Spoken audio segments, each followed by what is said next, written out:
Yes sir, start करो। Okay. चलो, good evening. आज हम लोग बात करने वाले हैं ऑप्शंस के बारे में। ठीक है। जी। तो ऑप्शंस ऑप्शंस में एक्चुअली ऑप्शंस कहाँ से बिलोंग करता है? डेरिवेटिव सेगमेंट में। इक्विटी, जैसे देखो, इक्विटी मार्केट, अगर आप इक्विटी में आप इंटरेस्टेड रहोगे तो इक्विटी में तीन सेगमेंट है at present: equity, futures and options. ठीक है। जी। तो इसमें कैसा है, इक्विटीज तो आपको पता होगा कि इक्विटीज जब भी हम बाय करते हैं तो हमें 100% मार्जिन देना रहता है। अगर आप 10 लाख का माल खरीद रहे हो तो आपको 10 लाख रुपया पूरा देना है। 5 लाख का माल खरीद रहे हो तो 5 लाख पूरा देना पड़ता है। इक्विटीज का एक ड्रॉबैक क्या होता है कि आप शॉर्ट सेलिंग नहीं कर सकते हो, अगर आपको पता होगा तो। अगर आपके डीमैट में शेयर्स नहीं है तो आप उसको बेच नहीं सकते हो। ये इक्विटी का रूल्स है। अगर आपने बेच दिया और आपने वो स्क्वायर ऑफ नहीं किया at the end of the day तो आपको पेनल्टी लग जाएगी। ऑक्शंस हो जाते हैं आपके शेयर्स, वो 15% भी ऊपर हो सकता है, 20% भी ऊपर हो सकता है। तो इक्विटी जी का सर। रोल आपको क्लियर रहना चाहिए कि कभी भी आप गलती से भी इक्विटी को शॉर्ट करके घर नहीं जा सकते हो। ठीक है। अगर यस। आपको बाय इक्विटी करना है तो आपको बाय करके ही इक्विटी बाय करना है। ठीक है। जी। तो अभी इसको ओवरकम करने के लिए क्या किया? डेरिवेटिव सेगमेंट आया। ठीक है। सबसे पहले लॉन्च हुआ था फ्यूचर्स। जी। फ्यूचर्स लॉन्च हुआ था दो कारण से, एक तो स्पेकुलेशन के लिए और एक हेजिंग के लिए। एग्जाम्पल, आपके पास पोर्टफोलियो है। समझो आपके पास पोर्टफोलियो है, 10 लाख का पोर्टफोलियो है। आपको लग रहा है कि मार्केट यहाँ से डाउन हो जाएगा 10%, 15%, 20%। ठीक है। लेकिन आप उसको हेज नहीं कर सकते हो इक्विटी में। अगर आप इक्विटी होल्डिंग कर रहे हो तो आप उसको हेज कैसे करोगे? आप शॉर्ट सेल बेच तो नहीं सकते हो, आपको तो माल खड़ा रखना है अपना, आपको बेचना नहीं है। तो उसके लिए आप क्या कर सकते हो कि ब्रॉडर इंडेक्स को शॉर्ट कर दोगे, या तो आप निफ्टी को शॉर्ट कर दोगे आपके पोर्टफोलियो के सामने। अगर मार्केट नीचे आता है तो आपका पोर्टफोलियो इतना इम्पैक्ट नहीं होगा। तो इसके लिए डेरिवेटिव सेगमेंट है। तो डेरिवेटिव सेगमेंट्स में ना तीन तरह के काम होते हैं: एक होता है हेजिंग, एक होता है स्पेक्यूलेशन, और एक होता है आर्बिट्राज। आपको वो शायद पता हो या ना हो, 2005 2006 में है ना, एनएससी और बीएससी दोनों का सेटलमेंट अलग अलग होता था। नेशनल जी। स्टॉक एक्सचेंज और बॉम्बे स्टॉक एक्सचेंज, इन दोनों का हम्म। सेटलमेंट अलग अलग होता था। ठीक है। तो क्या होता था, समझो रिलायंस है, रिलायंस रिलायंस का रेट चल रहा है 1500 एनएससी पे, तो हम्म। बीएससी में उसका रेट चल रहा था 1510। ठीक है। ये 10 रुपए का हम्म। गैप है।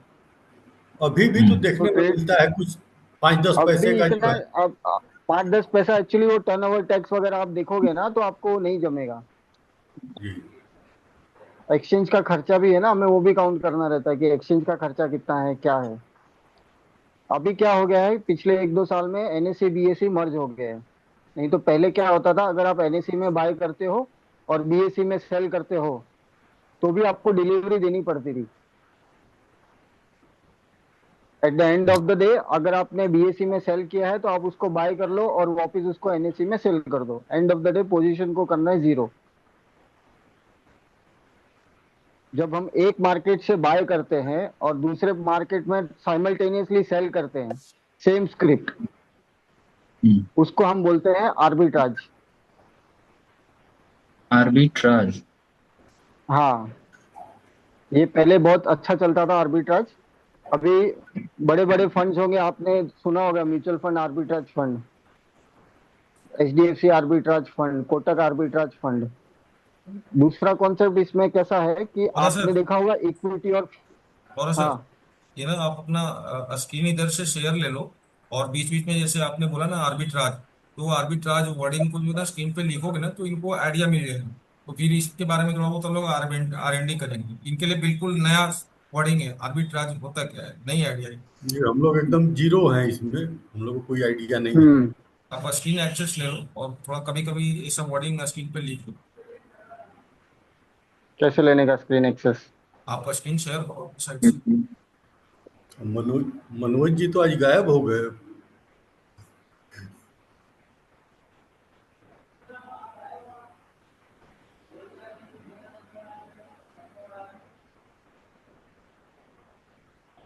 स्क्रीन स्क्रीन शेयर आप करो अपने साइड से।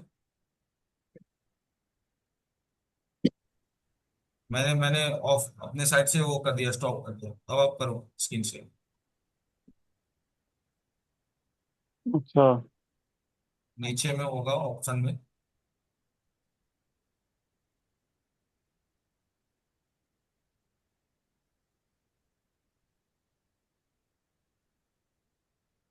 दिख रहा है अभी? हाँ sir.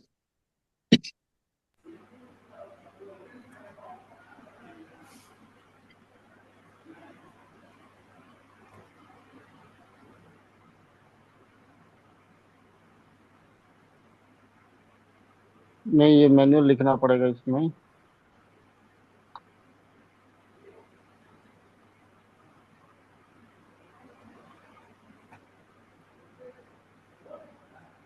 Hedging arbitrage derivative point. नहीं, आप करो, मेरे को ये नहीं जम रहा है।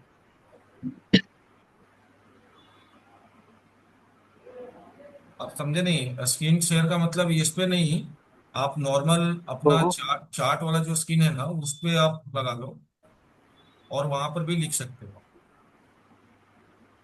सर पीसी या लैपटॉप से कनेक्ट हो जाइए। हाँ, वो अभी फिलहाल लैपटॉप तो नहीं है मेरे पास, अभी मोबाइल ही है। मोबाइल से कनेक्ट हो, हम्म। अच्छा तो टाइम ठीक है, वही आप करूंगा। समझा मैं, सर चलो जी, इधर मैं बोहरा जी को हाँ बोलने दीजिए और आप उस पे लिखते जाओ। बोहरा नहीं, जी बोलेंगे, हाँ, आप आप लिखेंगे। लिख। मैंने लिखा, इसके लिए arbitrage मैंने टाइपिंग में डाला, मैंने चैट में। चलता, वैसा चलता, चलने दो। arbitrage। हाँ नहीं, सर। थोड़ा सा ठंडी करो। चलो फेस ले लो, स्क्रीन को स्टॉप ही कर दो। एक मिनट।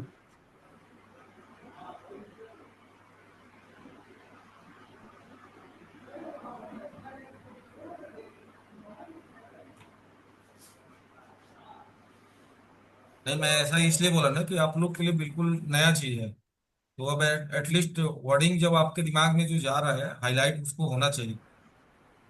नहीं, इतना जल्दी नहीं समझ में आएगा, ये बहुत लंबा प्रोसेस है। इसके लिए थोड़ा सा कोई समय तो लगेगा हम लोग कुछ को। नहीं सोचा था, कोई लंबा प्रोसेस नहीं होता। आप फोकस कितना हो ये मायने रखता है। क्योंकि इक्विटी तो मान लीजिए सब धीरे धीरे समझ लेंगे, पकड़ लेंगे, लेकिन इसमें जो है इतना ज्यादा है अभी, ऐसा कई मत चीज नहीं समझ में आती। ऐसा मत सोचो, एकदम आवाज कॉन्फिडेंट रहो कि आवाज आ रही है क्या? हाँ आ रही है। Yes, yes.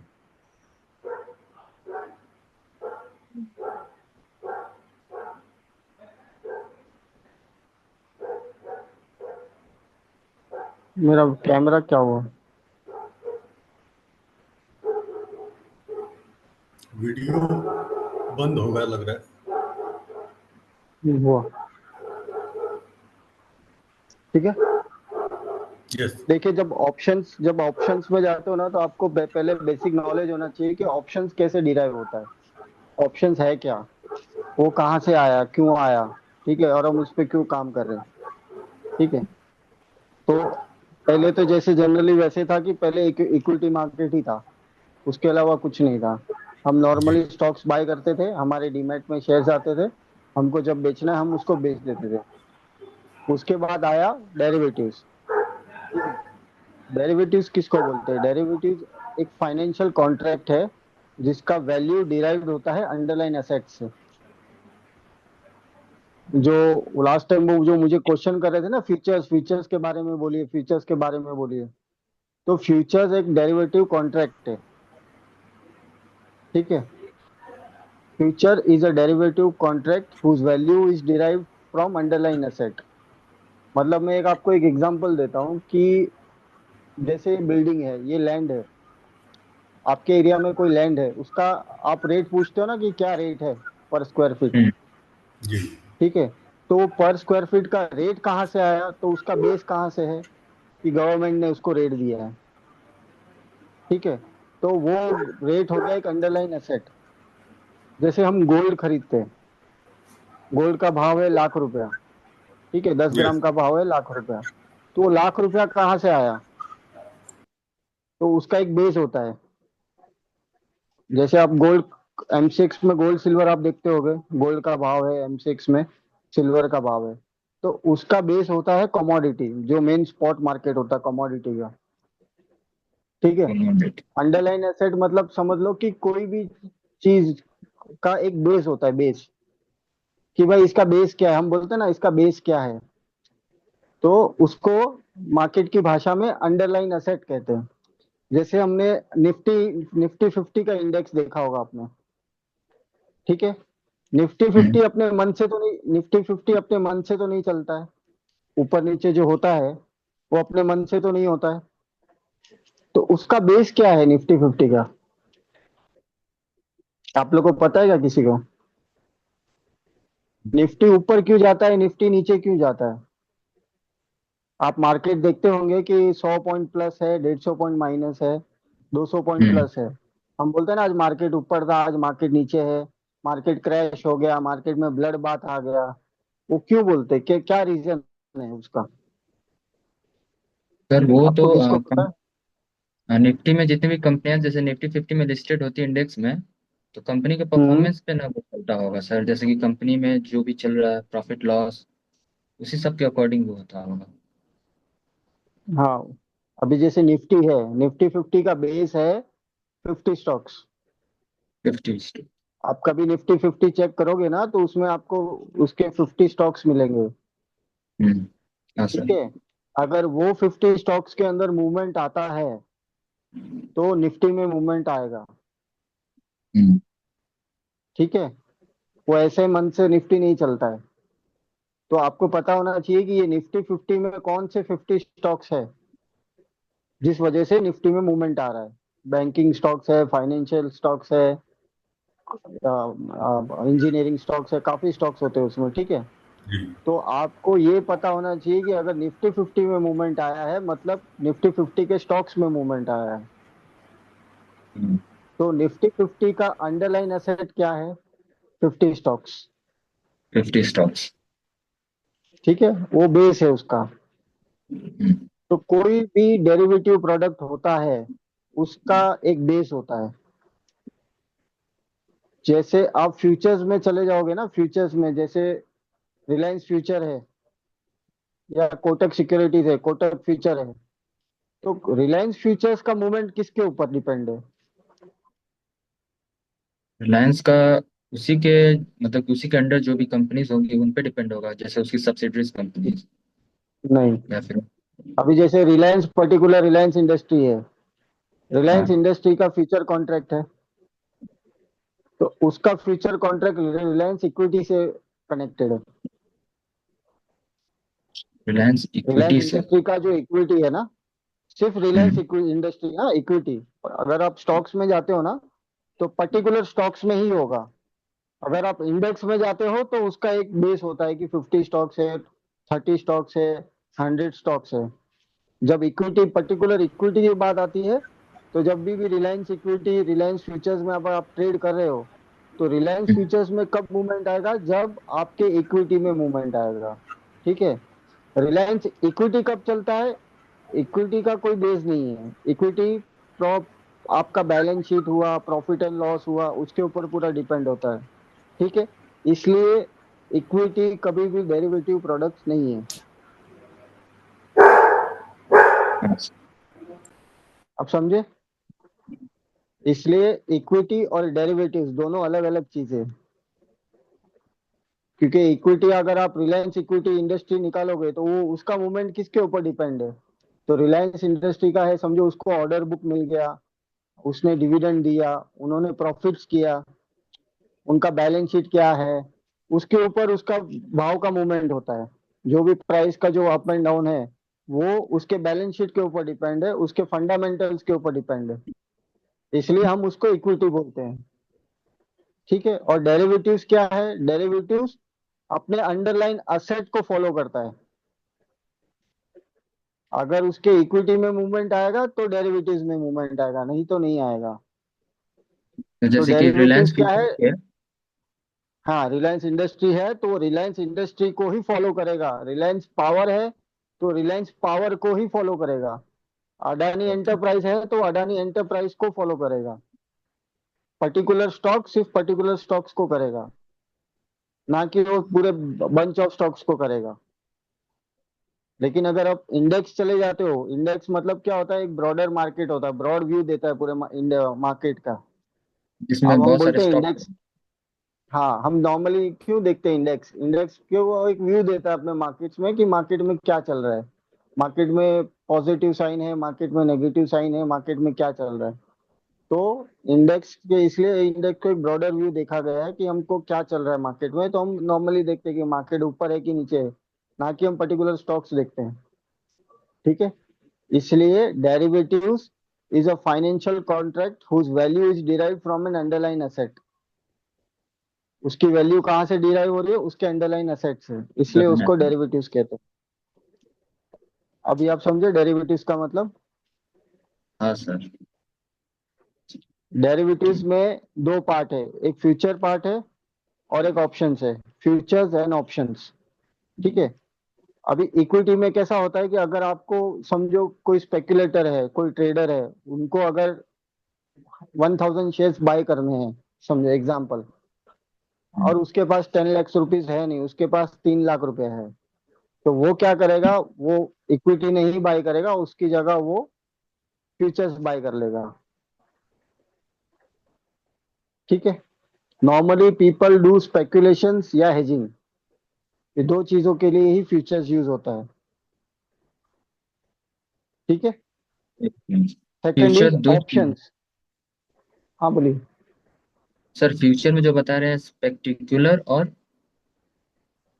स्पेकुलेशन, स्पेकुलेशन मतलब आपको लग रहा है बाय, आपको लग रहा है मार्केट में तेजी आ गई, तो आप क्या कर लोगे? उसको बाय कर लोगे। हम्म। आपको लग रहा है मार्केट गिर जाएगा, तो आप उसको क्या करोगे? सेल कर दोगे। मतलब आप स्पेकुलेशन कर रहे हो, आप अपनी भाषा में गैम्बलिंग कर रहे हो।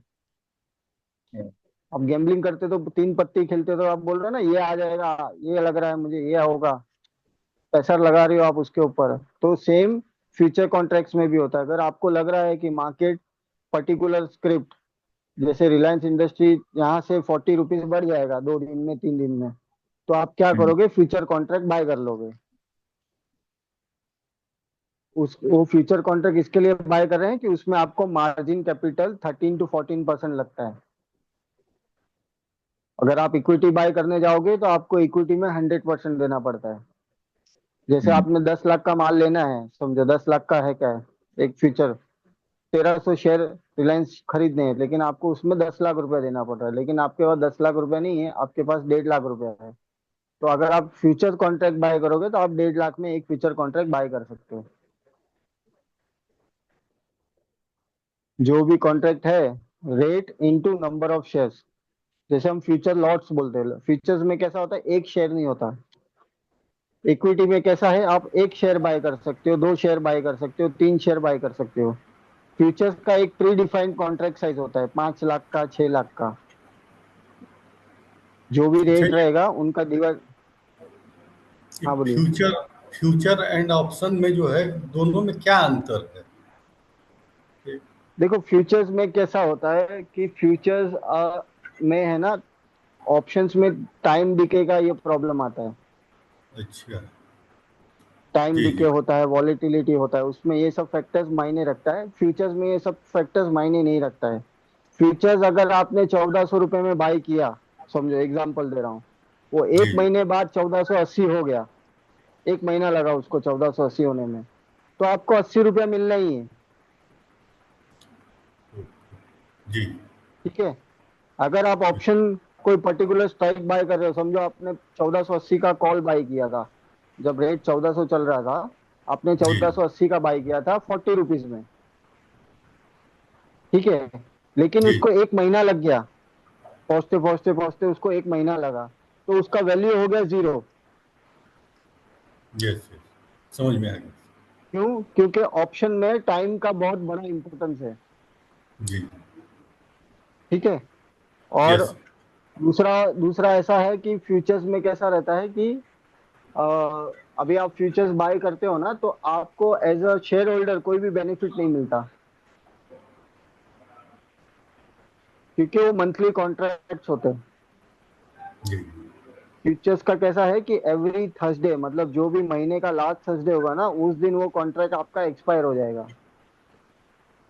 तो आप उसको लॉन्ग होल्ड नहीं कर सकते हो। आपको क्या करना पड़ेगा, करंट में अगर समझो ये महीने आपने बाई किया है, तो आपको ये महीने के एंड में थर्सडे, जब लास्ट थर्सडे आएगा तब आप उसको स्क्वायर ऑफ करोगे और फिर नेक्स्ट मंथ का कॉन्ट्रैक्ट बाय करोगे। तो जी कंपलसरी आपको मंथली कॉन्ट्रैक्ट ही मिलता है। ठीक है। जी इक्विटी का कैसा है, आप इक्विटी लेके रख लो, आप भले 10 साल बाद बेचो, 20 साल बाद बेचो, कोई प्रॉब्लम नहीं है। कोई दिक्कत लेकिन फ्यूचर्स आपको बाय डिफॉल्ट आपको स्क्वायर ऑफ करना ही है। नहीं। जी ठीक है, ये फर्क है फ्यूचर्स में। फ्यूचर्स हाई रिस्की होते हैं, रीजन कि आपको कम पैसे में बड़ा क्वांटिटी बाय करने मिल रहा है, वो भी आपको ध्यान रखना है। अगर आप अच्छा इक्विटी बाय करना है, आपको 10 लाख का इक्विटी बाय करना है, तो आपको पूरा 10 लाख रुपया देना है। ठीक है। अगर जी यहाँ जी पे आपको 10 लाख का बाय करना है, तो आपको सिर्फ 1.5 लाख रुपया देना है। तो फ्यूचर्स हमेशा हाई रिस्क ट्रेड्स होते हैं, क्योंकि आपका क्वांटिटी लॉट साइज में होता है, उसमें एक पर्टिकुलर शेयर नहीं होता, उसमें पूरा लॉट होता है। यस किसी का 300 का लॉट है, किसी का 400 का लॉट है, अगर छोटी स्क्रिप्ट है तो उनका 15,000 का लॉट है, किसी का 16,000 का लॉट है। तो जी एक lot into number of shares. जैसे हम फ्यूचर्स में कभी भी बाय बात करते हैं, तो हम ऐसे ही बोलते हैं कि हमने एक लॉट फ्यूचर उठा लो, एक लॉट बाय कर लो। तो एक लॉट मतलब एक शेयर नहीं है, उसमें जितने शेयर्स होंगे, 30 शेयर्स है, 40 शेयर्स है, 100 शेयर्स है, 500 शेयर्स है, वो आप बाय कर रहे हो। तो अगर 1 रुपया ऊपर गया, समझो 500 शेयर्स है रिलायंस, मैंने एक लॉट बोला बाय करना है। लेकिन अगर वो 10 रुपया ऊपर गया तो मुझे 5,000 आ रहा है, और 10 रुपया नीचे गया तो मुझे 5,000 लग रहा है। यस ठीक है। यस अभी ये हो गया आपका फ्यूचर्स, हो गया फ्यूचर्स, क्लियर है आप सबको। फ्यूचर इज अ डेरिवेटिव, और ये ना 5 लाख का कॉन्ट्रैक्ट साइज होता है, 5 से 6 लाख का। आप निफ्टी ले लो, बैंक निफ्टी ले लो, कोई भी पर्टिकुलर फ्यूचर कॉन्ट्रैक्ट ले लो, ये सब 5 से 6 लाख का कॉन्ट्रैक्ट होते हैं। ये हमेशा एनएससी इंटीमेट करता है एक्सचेंज को। अगर कभी कुछ चेंजेस करना रहता है तो हम्म, एक्सचेंज को ये करते हैं। फिर एक्सचेंज सब जितने भी स्टॉक्स हैं उनके लॉट साइज चेंज होते हैं। जैसे अभी आप बैंक निफ्टी का देखोगे, 30 का लॉट साइज है, अभी वो 35 कर रहा है। ठीक है। फिर फ्यूचर्स, फ्यूचर्स के आगे हम जाएंगे ऑप्शंस में। ऑप्शंस में, फ्यूचर्स में कैसा होता है कि आप 1,30,000, 1,50,000 का पर्टिकुलर फ्यूचर बाय कर रहे हो। ऑप्शंस में कैसा है, आप एक पर्टिकुलर प्रीमियम दे रहे हो उसको, मतलब 20 रुपया दे रहे हो, 10 रुपया दे रहे हो, 15 रुपया दे रहे हो। ऑप्शंस में कैसा होता है कि दो तरह का काम होता है ऑप्शंस में। एक होता है ऑप्शंस बाइंग, एक होता हम्म, है ऑप्शन सेलिंग। ठीक है। अगर मैं ऑप्शन बाय कर रहा हूं तो मेरे सामने कोई ऑप्शन सेल भी कर रहा होगा। हाँ सर। ठीक है। तो बाइंग भी होता है और सेलिंग भी होता है। ठीक है। तो बाइंग में कैसा है कि फॉर एन एग्जांपल कि रिलायंस इंडस्ट्री है, 1,500 रेट चल रहा है। ठीक है, 1,500 का उसका भाव है अभी फिलहाल। और आपको लग रहा है कि रिलायंस बढ़ जाएगा, 2 दिन में 3 दिन में रिलायंस बढ़ जाएगा। ठीक है। तो आप क्या करोगे, 1,560 का या 1,610 का पर्टिकुलर स्ट्राइक प्राइस, ऑप्शंस में स्ट्राइक प्राइस होते हैं। ठीक है, यस 1,610, 1,620, 1,640। तो 1,610 में उसका 10 रुपीज का प्रीमियम चल रहा था, आपने एक लॉट बाय कर लिया। एक लॉट मतलब 500 शेयर्स आपने 10 रुपए में बाय कर लिया। ठीक है। अभी इसमें आपका मैक्सिमम लॉस कितना है, बाइंग करेंगे तो 500 × 10, 5,000। 5,000 ही आपका लॉस है, उससे ज्यादा आपका लॉस नहीं है। ठीक है। अगर रिलायंस इंडस्ट्री अच्छा चला, हम्म। अगर वो 610 के ऊपर भी चला गया, 20, 30, 40, 50, तो आपका रेट बढ़ते जाएगा। ठीक है। तो इसमें आपको प्रॉफिट अनलिमिटेड है, लॉस लिमिटेड है। ठीक है। ऑप्शंस कभी भी आप बाय करोगे, हमेशा आपका लॉस लिमिटेड रहेगा और आपका प्रॉफिट अनलिमिटेड रहेगा। ये आपको बुक वैल्यू, जब भी आप कोई भी बुक पढ़ोगे ऑप्शंस पे, तो आपको यही लिखा रहेगा कि loss is limited, profit is unlimited. ठीक है, लेकिन प्रैक्टिकली ये उल्टा चलता है। जो ट्रेडर्स करते हैं वो उल्टा करते हैं जी। कि लॉस हम्म। इसमें आप बाइंग करने जाओगे, आपका लॉस अनलिमिटेड होते जाएगा। आप पैसा डालते जाओगे, लॉस होते जाएगा, डालते जाओगे, लॉस होते जाएगा, डालते जाओगे, लॉस होते जाएगा। आप कभी प्रॉफिट में रहोगे नहीं। क्यों? उसमें काफी फैक्टर्स आते हैं। टाइम वैल्यू फैक्टर आता है, डेल्टा का फैक्टर आता है, थीटा, वेगा, गामा, ये सब है ना, ग्रीक्स करके इनके ये रहते हैं। कोई ऑप्शंस जो भी रहते हैं ना, ग्रीक्स के ऊपर चलते हैं पूरे।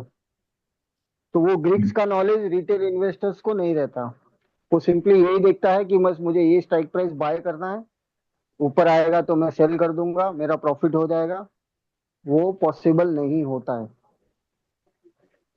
इसके लिए आपको प्रॉपर ये पता होना चाहिए कि ऑप्शंस वर्क कैसे करता है। अगर आपको पता चल जाएगा कि ऑप्शंस वर्क कैसे करते हैं, उस हिसाब से आप फिर वो डिसीजन ले पाओगे कि मुझे क्या करना है।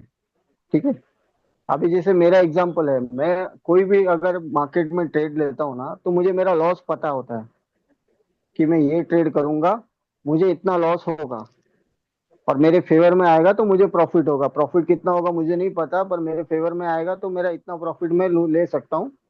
तो मेरा जो भी फंड है, मैं उसका 2% 3% का मेरा टारगेट रहता है कि जो भी फंड मुझे एलोकेट हुआ है, उसका मुझे 2% to 3% प्रॉफिट निकालना है, वो भी मंथली। जो भी ट्रेडर 2% या 3% से ज्यादा ये करते हैं, प्रॉफिट्स निकालते अभी हैं, अभी वो एक अभी ना सक्सेसफुल ट्रेडर गिना जाता है। सेशन क्लोज होगा अभी। ठीक है, अपन इसको फिर से रिकनेक्ट करने की कोशिश करेंगे अगर होता है। आई होप नहीं हो, ठीक क्योंकि है, मैसेज जरा अपग्रेडेड था, वही मैं कहूँ पेमेंट कर चुका हूँ कैसे बोल रहा था, मैसेज आ रहा था स्क्रीन पे। ओके, हाँ, हाँ। ठीक है। तो अभी एफएनओ का यूज आपको समझ में आ गया होगा। एफएनओ किसके लिए यूज होता है? एक होता है स्पेकुलेशन के लिए। स्पेकुलेशन मतलब आप जैसे मेरे जैसे ट्रेडर जिनको हम्म। बाय करना है, सेल करना है, उसमें से प्रॉफिट करना है। ठीक है। दूसरा होता है हेजिंग। जो बड़े बड़े फंड हाउस होते हैं, जिनके पास 100 करोड़ है, 1 लाख करोड़ है, 50,000 करोड़ है, जिनका इक्विटी में इन्वेस्टमेंट्स है, तो वो क्या करते हैं? फ्यूचर्स बेचते हैं सामने, हेज करने के लिए। ठीक है। देखो, दूसरा और एक फ्यूचर कॉन्ट्रैक्ट का बेनिफिट क्या है कि मैंने जैसे स्टार्टिंग में बोला, आप इक्विटी सेल नहीं कर सकते हो, शॉर्ट सेलिंग नहीं कर सकते हो। हम्म। सेल कर सकते हो पर शॉर्ट सेलिंग, शॉर्ट सेलिंग का मतलब क्या होता है? शॉर्ट सेलिंग बेचना। बताइए। जैसे ऑप्शन में सेलिंग है, तो इसमें जो है इक्विटी में सेलिंग नहीं कर सकते। हाँ, इक्विटी में बेच सेलिंग नहीं नहीं कर सकते। सकते। तो जब मैं जी। ये वर्ड यूज करता हूँ शॉर्ट सेलिंग, तो उसका जी। मतलब क्या? शॉर्ट सेलिंग एक। बेचना बेचना। बेचना तो मैं समझ गया कि पर एक्चुअल मीनिंग क्या होगा शॉर्ट सेलिंग का? शॉर्ट सेलिंग तो ठीक है, बेचना हो गया, लेकिन मतलब क्या उसका मार्केट की भाषा में? शॉर्ट सेलिंग का मतलब क्या?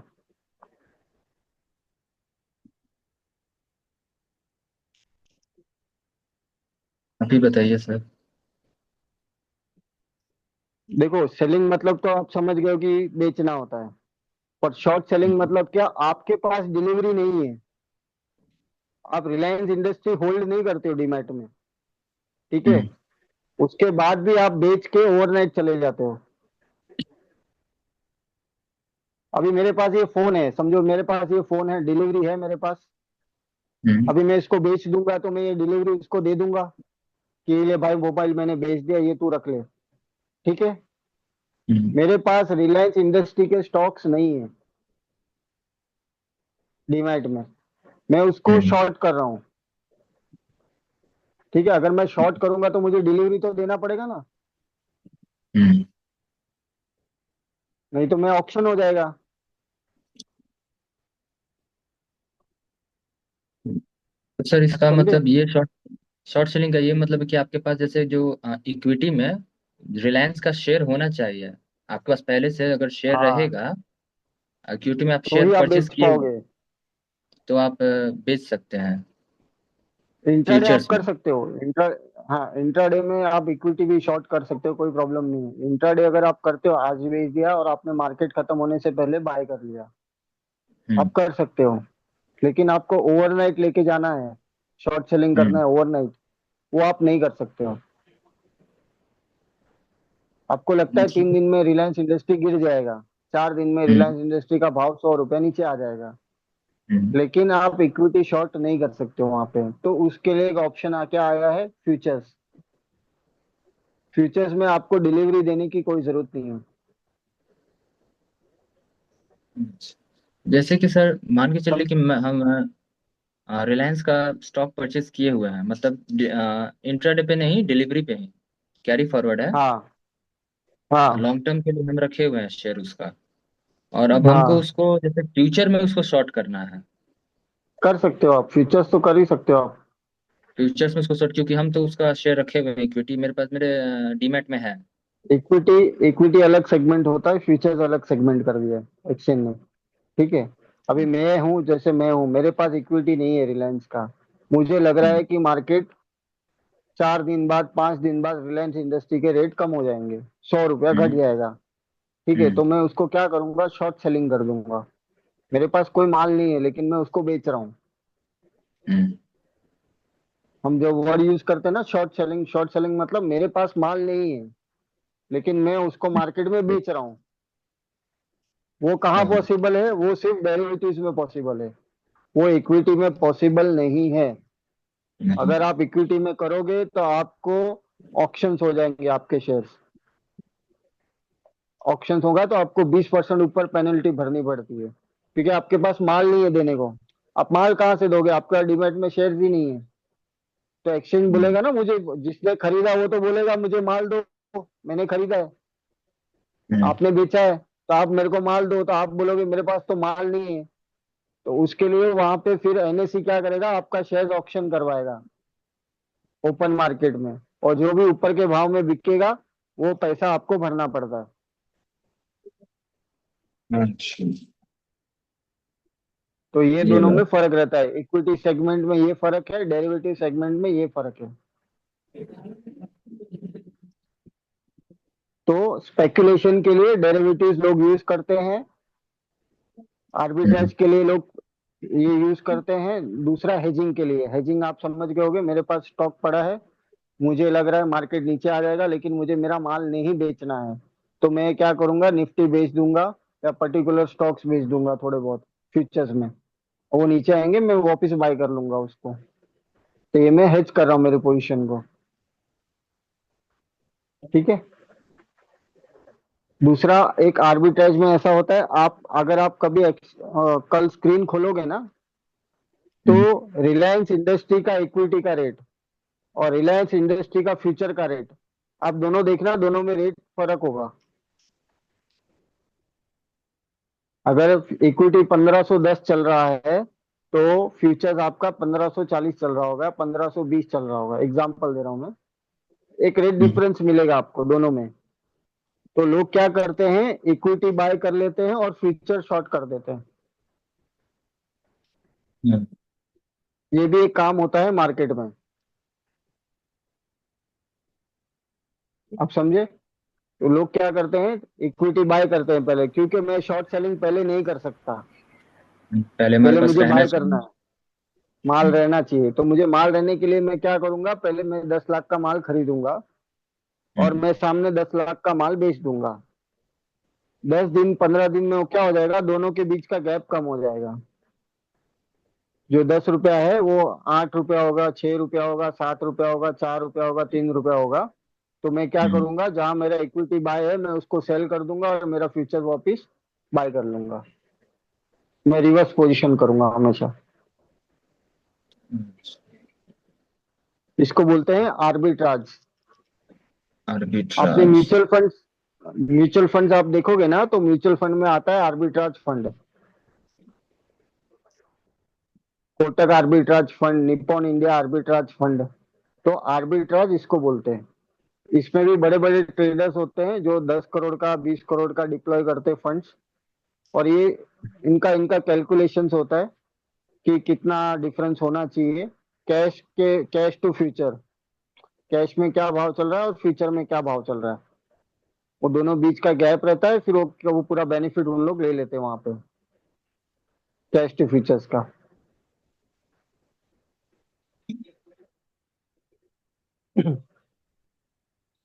ठीक है। अच्छा। यस। ये कॉन्सेप्ट क्लियर हुआ अभी आपका डेरिवेटिव्स का? हाँ सर, समझ में तो आया है कुछ कुछ। अब एकदम जीरो है हम लोग का नॉलेज इसमें, उतना अच्छा से नहीं समझ पा रहे, वो आ रहा है। 46 लाख। लेकिन नहीं, अब इसमें एक दो ऐसा है, बार। आप समझो कि जो चीज मेरे हाथ में है, अभी मैंने एक लाइव एग्जांपल मोबाइल का ही ले लो कि मोबाइल मेरे हाथ में है, मैं इसको जी बेच सकता हूँ। मेरे हाथ में नहीं है तो मैं इसको नहीं बेच सकता। ठीक है, वो काम होता है इक्विटी में। इक्विटी में। इक्विटी में हम शेयर्स खरीदते हैं, शेयर्स हमारे डीमैट में आते हैं, फिर हमको कभी बेचना है तो हम उसको बेच सकते हैं, यस। लेकिन हम एडवांस में उसको नहीं बेच सकते। जी जी सिंपल लॉजिक, ठीक है। एडवांस में मुझे बेचना है तो मैं क्या करूंगा, मैं फ्यूचर्स में ट्रेड करूंगा, क्योंकि उसमें यस। मुझे डिलीवरी देने की जरूरत नहीं है। वो एक हाँ। डेरिवेटिव कॉन्ट्रैक्ट है। वो हम स्पेकुलेशन के लिए कर रहे हैं, हमको लग रहा है मार्केट नीचे चला जाएगा तो हम नीचे में बाय कर लेंगे। तो जब भी आपको स्पेकुलेशन करना है तो आप क्या करोगे, फ्यूचर कॉन्ट्रैक्ट करोगे। और आपको जब इन्वेस्टमेंट करना है तो आप क्या करोगे, इक्विटी बाय करते हो। इक्विटी। जी जैसे ये सर सिखा रहे थे आपको उस दिन, डिविडेंड जी स्टॉक जी। बाय करना है। तो वो एक आपका हाँ। इन्वेस्टमेंट टाइप हो गया कि आप बाय कर रहे हो, उसको 2 महीना होल्ड करोगे, 3 महीना होल्ड करोगे, महीना होल्ड करोगे और फिर उसको बेच दोगे। हम्म। ठीक है, वो हो जाता है इक्विटी। हाँ सर। ठीक है। तो अभी समझो, इंडेक्स की हम जब बात करते हैं, अगर हम फ्यूचर कॉन्ट्रैक्ट्स करते हैं, चलो मुझे इंडेक्स में ट्रेड करना है मार्केट में, तो एनएसई में दो इंडेक्स है, निफ्टी और बैंक निफ्टी। इंडेक्स तो बहुत है मार्केट में, mid cap index, small cap index, फलाना इंडेक्स, आईटी फार्मा, सब इंडेक्स है। लेकिन जो ट्रेड होता है एक्सचेंज में वो होता है निफ्टी और बैंक निफ्टी। फिन निफ्टी भी होता है अभी, फिन निफ्टी और मिड कैप निफ्टी। वो अभी इतना चलत में नहीं है, क्योंकि वो मंथली पहले हो रहा था बीच में, फिन निफ्टी और मिड कैप निफ्टी, लेकिन अभी इतना कोई ट्रेड करता नहीं है। 99% लोग निफ्टी, बैंक निफ्टी और सेंसेक्स, सेंसेक्स बीएससी का है, हाँ सर। बॉम्बे स्टॉक एक्सचेंज का है सेंसेक्स, और हम्म। एनएससी का है निफ्टी और बैंक निफ्टी। ओके। ठीक है। तो ये तीन जो है पर्टिकुलर इंडेक्स, इसमें हमेशा ट्रेडर्स हैं जो भी है वो सब इसमें ट्रेड्स करते हैं डेली। इंडेक्स बहुत है, लेकिन ये पर्टिकुलर तीन इंडेक्स हैं जो बहुत फेमस है मार्केट में, और जिसमें वॉल्यूम्स अच्छे होते हैं। वॉल्यूम्स अच्छे होते हैं, आप एग्जीक्यूट कर सकते हो, आप कभी इसमें डिफॉल्ट नहीं हो पाते हो, मतलब आपका एग्जीक्यूशन स्मूथली होता है। तो नॉर्मली जैसे मैं एक ट्रेडर हूँ, मैं निफ्टी में काम करता हूँ और सेंसेक्स में काम करता हूँ। काफी जन रहते हैं वो पर्टिकुलर स्टॉक्स में काम करते हैं। जो भी जो ट्रेडिंग में है, जो बंदे प्रोफेशनली ट्रेडर्स हैं, हम्म। वो 99% या तो निफ्टी, बैंक निफ्टी, सेंसेक्स है, या तो फ्यूचर कॉन्ट्रैक्ट्स में काम करते हो। जी। तो ठीक उसके है। लिए सर कैपिटल तो कितना लगता होगा एवरेज एक? उसके लिए कैपिटल ज्यादा लगता है, अगर आप समझो 10-20 हजार से सोचोगे ना तो आप नहीं कर पाओगे इसमें। कैपिटल मिनिमम 25 लाख चाहिए, 50 लाख चाहिए, ऐसा रहता है। और वो भी हमें ब्रोकर देता है, फंड्स भी हमको ब्रोकर अलॉट करता है। स्ट्रेटजी क्या होती है आपकी? हमारा स्ट्रेटेजी रहता है, स्ट्रेडल समझते हो आप? स्ट्रेडल, हम्म। स्ट्रेडल शॉर्ट करते हैं हम। स्ट्रेडल शॉर्ट करते हैं, कभी कभी स्ट्रेंगल भी करते हैं। सर एक बार स्ट्रैडल और स्ट्रैंगल भी बता दीजिए। वो मैं धीरे धीरे जाऊंगा, पहले आप अच्छा। स्टेप बाय स्टेप चलते हैं, ठीक है। जी। Hedging arbitrage. अभी आप इतना तो समझ गए हो ना कि फ्यूचर कॉन्ट्रैक्ट क्या होता है, यस यस। इक्विटी क्या होता है, ठीक है। जी अब ऑप्शंस में आते हैं, ठीक है। ऑप्शंस कैसा होता है? ऑप्शंस में एक ऑब्लिगेशन, जैसे अभी थियोरिटिकल जाऊंगा तो ऑप्शन क्या करता है, एक राइट देता है आपको बाय करने का। मतलब आप कॉल बाय कर रहे हो, मतलब आप उसका तेजी पॉइंट ऑफ व्यू कर रहे हो। मतलब मैंने कॉल बाय किया, समझो कोई भी पर्टिकुलर निफ्टी का कॉल बाय किया, 25,000 का कॉल मैंने बाय किया, उसका मतलब क्या हो गया, मैंने तेजी कर ली है मार्केट में। अगर निफ्टी ऊपर जा रहा है, समझो 25,000 के ऊपर जा रहा है, तो मेरा पर्टिकुलर स्ट्राइक प्राइस में मुझे प्रॉफिट्स होगा, ठीक है। और अगर मैं पुट बाय कर रहा हूँ, मतलब मैं मंदी कर रहा हूँ, 25,000 का अगर मैं पुट बाय कर रहा हूँ और मार्केट नीचे चला जाता है, तो मुझे वहां पे प्रॉफिट्स होगा,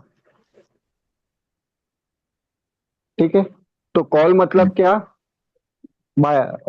कॉल मतलब तेजी, तेजी। ठीक है। ये बायर की भाषा में बोल रहा हूँ, बायर और सेलर दोनों अलग अलग होते हैं इसमें। अगर मैं बायर हूँ, मुझे तेजी करनी है, मुझे मार्केट अच्छा लग रहा है, मैं बुलिश हूँ मार्केट में, तो मैं क्या करूंगा, वो पर्टिकुलर स्ट्राइक प्राइस का कॉल बाय करूंगा, यस। हाँ सर। ठीक है। अगर मैं मंदी हूँ, मेरे दिमाग में मंदी है, मुझे मंदी करनी है मार्केट में, तो मैं क्या करूंगा, पुट बाय करूंगा, जी ठीक है। ये बायर पॉइंट ऑफ व्यू बोल रहा हूँ, बायर बायर। अब मैं सेलर पॉइंट ऑफ व्यू में आ रहा हूँ। अगर मुझे मंदी करनी है तो मैं क्या करूंगा, मंदी करनी है तो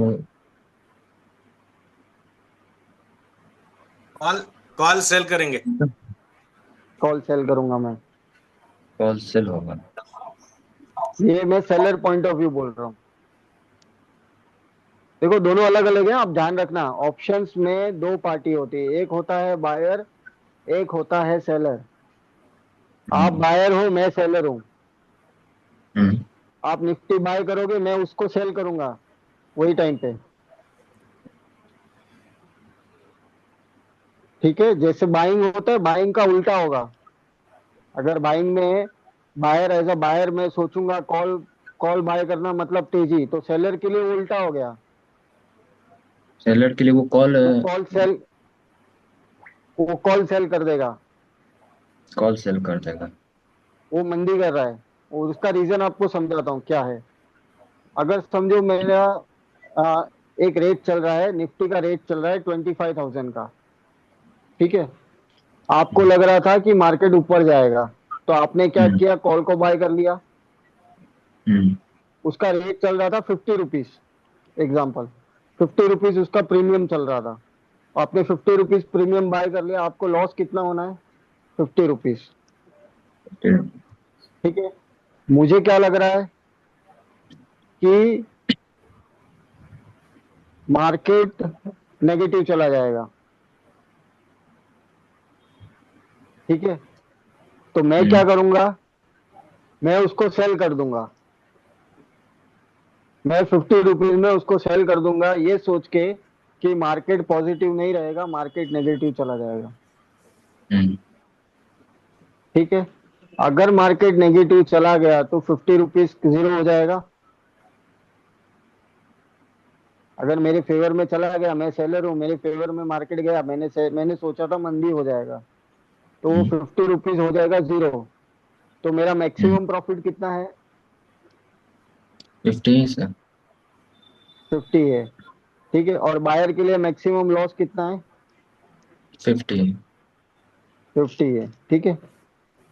तो जब भी आप बाइंग करते हो, तो आपका मैक्सिमम लॉस आपका प्रीमियम है, बाइंग करते हो तो, ठीक है। बाइंग। और मैक्सिमम प्रॉफिट कितना है, अनलिमिटेड, अनलिमिटेड। वो 50 से ऊपर ठीक भी है। जा सकता है अगर। जा सकता है वो, 100 भी जा सकता है वो, 200 भी जा सकता है वो, 300 भी जा सकता है, ठीक है। अगर मैं सेलर हूं, तो मेरा हम्म, मैक्सिमम प्रॉफिट कितना है, प्रीमियम ही जितना है, जैसे 50 है प्रीमियम तो उतना ही रहे। 50 है। मैंने जो प्रीमियम लिया है, जो मैंने खाया है प्रीमियम, 50 रुपया मैंने ले लिया है। तो मेरा प्रॉफिट 50 रुपया ही है, लेकिन मेरा लॉस क्या है? लॉस तो सर अनलिमिटेड। अगर वो 50 से बढ़ जाएगा तो। हाँ, कुछ भी हो सकता है। हाँ सर। तो क्या होगा? अनलिमिटेड। अनलिमिटेड लॉस होगी। ठीक है। यस। ये आपको सेलर पॉइंट ऑफ व्यू से हमेशा उल्टा सोचना है। जो बायर सोचता है उससे उल्टा हमें चलना है।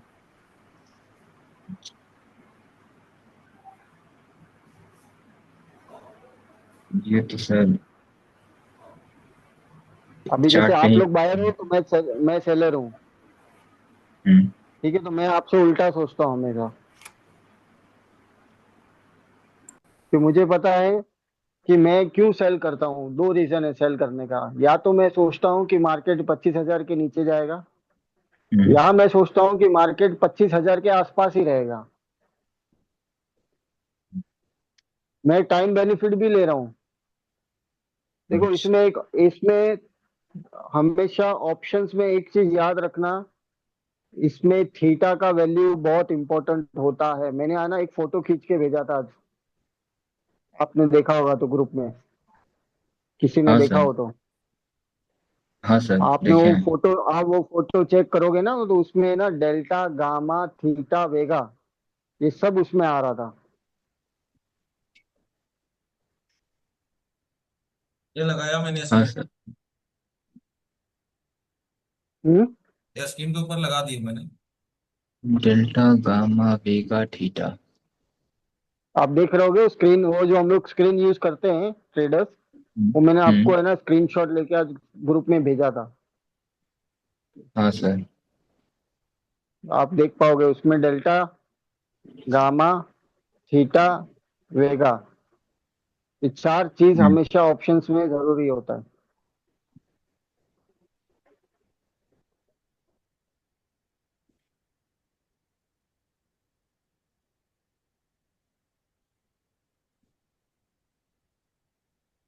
ठीक है। हाँ सर। और इसमें आप देखोगे ना, तो मैंने दूसरा और एक फोटो खींचा होगा, इंडिया विक्स। हम्म। ये भी हमेशा आपको नोट करना है अगर आप ट्रेडर हो तो।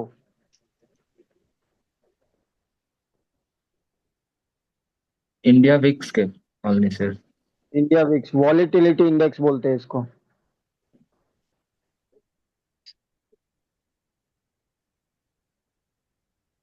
हाँ सर आपने भेजा है जिसमें 14.1275 शो कर रहा है। हाँ बराबर, आज का इंडिया विक्स 14 पॉइंट ये चल रहा है। ठीक है। ये रोज हम्म। चेंज होता है। ये क्या शो करता है हमें? इंडिया विक्स प्लस में रहता है, इंडिया विक्स माइनस में रहता है। जब भी हम्म। इंडिया विक्स प्लस में रहता है मतलब मार्केट में पैनिक है। वॉलेटिलिटी मतलब क्या, कि आपका मूवमेंट कितना आ सकता है मार्केट में, अच्छा। उसको बोलते हैं वॉलेटिलिटी इंडेक्स। आपने देखा होगा कोरोना में ये 80% चला गया था।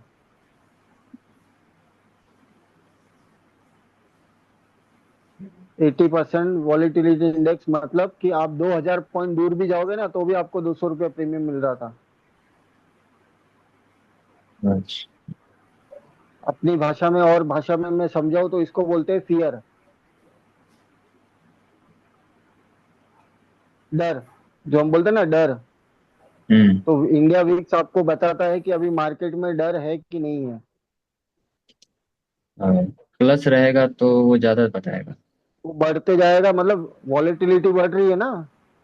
14 का हम्म। 15 होगा, 15 का 16 होगा, 16 का 18 होगा, 20 होगा, 22 होगा, 25 होगा। मतलब क्या हो रहा है उसका, कि मार्केट में फियर है कुछ तो। मतलब किसी भी स्टॉक में अब कुछ भी हो सकता है। हाँ, कुछ होगा या नहीं होगा वो नहीं जानता मैं। समझो, एक एग्जाम, ये ब्रॉड व्यू बता रहा हूँ इंडिया विक्स का। पर्टिकुलर स्टॉक की बात नहीं कर रहा मैं, कि पर्टिकुलर स्टॉक में क्या होगा। क्योंकि स्टॉक्स अपने हिसाब से चलते हैं। जिसका फंडामेंटल स्ट्रांग है वो इतना पैनिक नहीं करेगा, जो कोई ऑपरेटर उसको चला रहा है समझो। कभी कभी कैसा होता है कि कोई पर्टिकुलर स्क्रिप्ट का भाव है 100 रुपया 200 रुपया, लेकिन उसमें इतना पैसा पंपिंग कर देते हैं ये लोग कि उसका भाव लेके चला जाता है 800 रुपया। हम्म। ठीक है। फिर क्या होगा, हम पब्लिक आएगी, पब्लिक को उल्लू बनाएंगे, यूट्यूब पे डाल देंगे ये भाव इसका इतना हो जाएगा उतना हो जाएगा, आप लोग उसको खरीद लोगे, फिर उसको क्या कर देंगे, सीधा 100 रुपया लेके आ देंगे। सीधे डंप कर देंगे। हाँ, एक स्ट्रेटेजी होता है पंप एंड डंप। हाँ सर। आप समझे? पंप एंड डंप स्ट्रेटेजी होता है जो यूट्यूब पे काफी चलता है। 20 रुपए वाला स्टॉक है, ये 100 रुपया हो जाएगा, ये 500 रुपया हो जाएगा। तो वो पूरा गेम ऑपरेटर्स का होता है वहां पे। जो झांसे में आ गया वो आ गया, फिर आप वो माल को बेच नहीं पाओगे जिंदगी भर, वो पेपर हो जाएगा लास्ट में। तो मार्केट में स्कैम्स भी बहुत होते हैं, तो वो भी आप लोग को ध्यान रखना है। कोई अगर आपको बोल रहा है कि ये 10 रुपए वाला स्टॉक 200 हो जाएगा 500 हो जाएगा, तो वो नहीं होता है वो सब। समझे आप? हाँ सर। ठीक है। अभी भी ऑप्शंस में जब हम लोग काम करते हैं, ठीक है, हम्म। तो ऑप्शंस का कैसा रहता है, एक बाइफरकेशन होता है। जैसे अगर हम एक फ्यूचर बाय कर रहे हैं, one future, one future is equal to 100 delta. एक फ्यूचर बाय कर रहे हैं मतलब हम लोग 100 डेल्टा बाय कर रहे हैं। हम्म। ये ऑप्शंस का एक, ब्रिक्स का एक फंडा है। One future is equal to 100 delta. ये मैं आपको बोल रहा हूँ बार बार, one future is equal to 100 delta, उसका मतलब आपको धीरे धीरे समझ में आएगा क्या है। ठीक है। हम्म। अभी मैंने आपको फोटो खींच के भेजा, उसमें आप देखना 24,950 का स्ट्राइक प्राइस होगा। 24,950। आज मार्केट चल रहा था 24,950 ओपन हुआ था।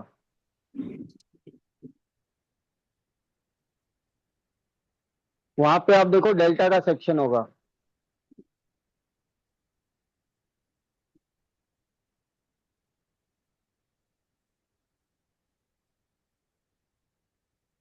हाँ सर, डेल्टा का है। वहां पे क्या लिखा है डेल्टा में? 24,950 के डेल्टा में sir point four nine zero five two. Point 49 मतलब 0.50। 0.50। ठीक है। हाँ इसका सर। मतलब क्या होता है कि अगर वो 100 रुपया चलेगा तो ये पर्टिकुलर स्ट्राइक प्राइस 50 रुपया चलेगा।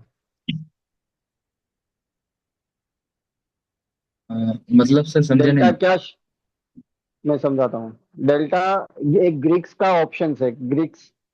इसमें ऑप्शंस में ना ग्रीक्स होते हैं, मतलब कि ऑप्शंस किस बेसिस पे चलेगा। हम्म। आप समझे कि वो 2 रुपया क्यों बढ़ा, वो 10 रुपया क्यों बढ़ा, वो 20 रुपया क्यों बढ़ा, उसका एक रीजन होता है। तो हम्म। सबसे पहला रीजन होता है डेल्टा। हम्म। अगर मैं एट द मनी, मैं आपको बाद में एटीएम ओटीएम सब बता रहा हूँ, अगर 0.50 का डेल्टा है, हम्म। 0.50 का डेल्टा है, मैंने हम्म। फ्यूचर कितना बोला था? एक एक फ्यूचर 100 डेल्टा। 100 डेल्टा। और मैं हम्म। 0.50 बोल रहा हूँ, उसका मतलब क्या हो गया? उसका आधा हो गया। 0.50 का आधा, हाँ। उसका आधा हो गया। अगर हम्म। फ्यूचर 100 रुपया बढ़ेगा हम्म। तो वो कितना बढ़ेगा? सर वो तो फ्यूचर अगर 100 बढ़ 50 ही जाएगा तो बढ़ेगा। 50 हो जाएगा, हाँ 50। सर। 50 बढ़ेगा, क्यों? उसका डेल्टा 0.50 है। इसीलिए। आप समझे अभी? हम्म। जी जी। डेल्टा, डेल्टा किसको मेजर करता है? Delta measure change in price of underline asset.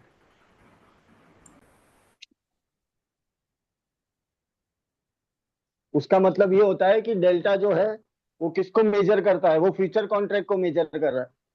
कि फ्यूचर कॉन्ट्रैक्ट में मूवमेंट आएगा तो वो इसमें भी मूवमेंट लाएगा। समझे आप? हाँ सर।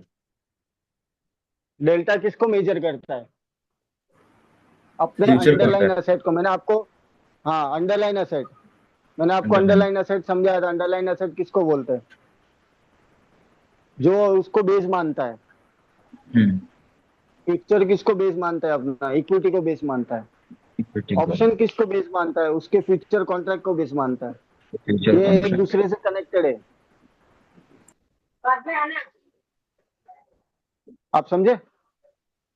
हाँ सर। सब एक दूसरे से लिंक है। तो जब मैं 0.50 का डेल्टा बाय करूंगा तो मुझे पता है कि 100 रुपया अगर निफ्टी बढ़ जाएगा तो मेरा 50 रुपीज वाला 100 रुपीज हो जाएगा। वो क्यों 50 रुपीज वाला 100 रुपीज होगा? पहला रीजन है डेल्टा।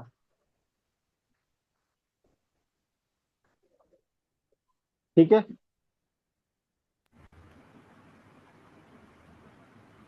ये थोड़ा बाउंस जाएगा आपको धीरे धीरे, एकदम से आप नहीं समझ पाओगे। बिल्कुल बिल्कुल। ठीक है। हाँ सर। तो इसमें एक और चीज होता है, जैसे हम ऑप्शंस में चले जाते हैं ना, तो हम ऑप्शंस की एक भाषा होती है, उसको हम बोलते हैं at the money, out of the money और in the money. Hmm. ATM, OTM, ITM, आई।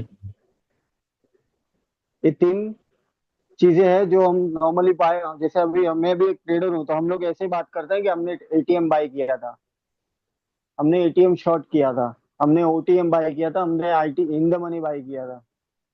हम ये नहीं बोलते कि हमने ये पर्टिकुलर स्ट्राइक प्राइस किया, वो किया।